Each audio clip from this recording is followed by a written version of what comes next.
First phase panchayat ఎన్నికల్లో బీసీలు సత్తా చాటారు. సగం స్థానాలు కైవసం చేసుకున్నారు బీసీలు. రిజర్వ్ తో పాటుగా జనరల్ సీట్లలోనూ గెలుపు సాధించారు. 25 జిల్లాల్లో 49% సర్పంచ్లుగా బీసీలే గెలిచారు. 8 జిల్లాల్లో అత్యధిక సీట్లలో విజయం సాధించారు. ఇక పెద్దపల్లి జిల్లాలోనే 69% బీసీలు అభ్యర్థులు గెలిచారు. గద్వాలలో 68% స్థానాలు కైవసం చేసుకున్నారు బీసీలు.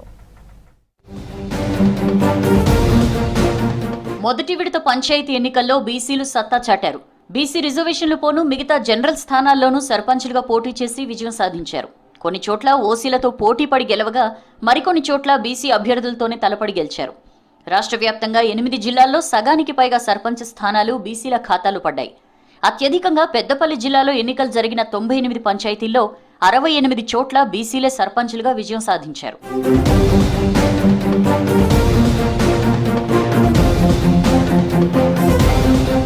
జోగులాంబ గద్వాల్ జిల్లాలో 106 సర్పంచ్ స్థానాలకు గాను 72 స్థానాలను బీసీలు కైవసం చేసుకున్నారు.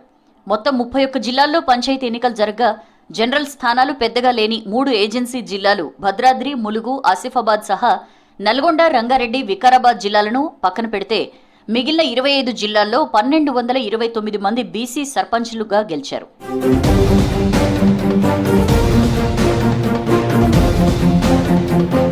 బీసీలకు కేటాయించిన రిజర్వేషన్లకు మించి సగానికి సగం సర్పంచ్ సీట్లు గెలుచుకున్నారు.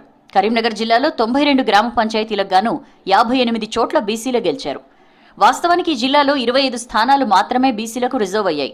47 చోట్ల జనరల్ కేటగిరీకి రిజర్వ్ కాగా 14 చోట్ల ఓసీలు గెలవగా మిగతా 33 చోట్ల బీసీ అభ్యర్థులు గెలుపొందడం విశేషం. అలాగే సంగారెడ్డి జిల్లాలో 136 జీపీల్లో 84 చోట్ల బీసీలు విజయం సాధించారు.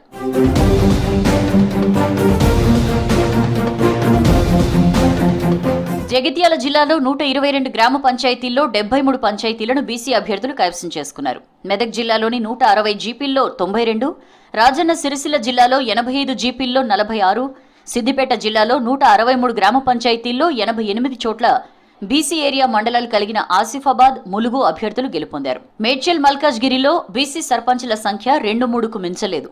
ఏజెన్సీ జిల్లా అయిన భద్రాద్రి కొత్తగూడెం జిల్లా మినహాయిస్తే మిగిలిన అన్ని జిల్లాల్లోనూ బీసీలకు జీపీలు రిజర్వ్ కాలేదు. అలాగే షెడ్యూల్డ్ అభ్యర్థులు సత్తా చాటారు.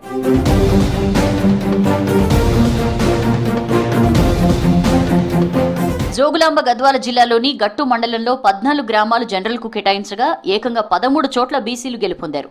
మిగిలిన ఒక స్థానాన్ని ఎస్టీ క్యాండిడేట్ దక్కించుకున్నారు. అన్ని గ్రామాల్లో రెడ్డి సామాజిక వర్గానికి చెందిన వారు పెద్ద సంఖ్యలో ఉన్నప్పటికీ పోటీకి ముందుకు రాలేదు. కేవలం మిట్టదొడ్డి గ్రామంలో మాత్రమే ఓసీ మహిళ పోటీ చేయగా ఆమె ఓడిపోయారు. ఇదే జిల్లా కేటిదొడ్డి మండలంలోనూ ఇదే పరిస్థితి. ఇక్కడ జనరల్ కేటగిరీలో 10 గ్రామాలు ఉండగా 8 చోట్ల బీసీలు, 1 చోట ఎస్సీ, మరో చోట ఎస్టీ గెలుపొందారు.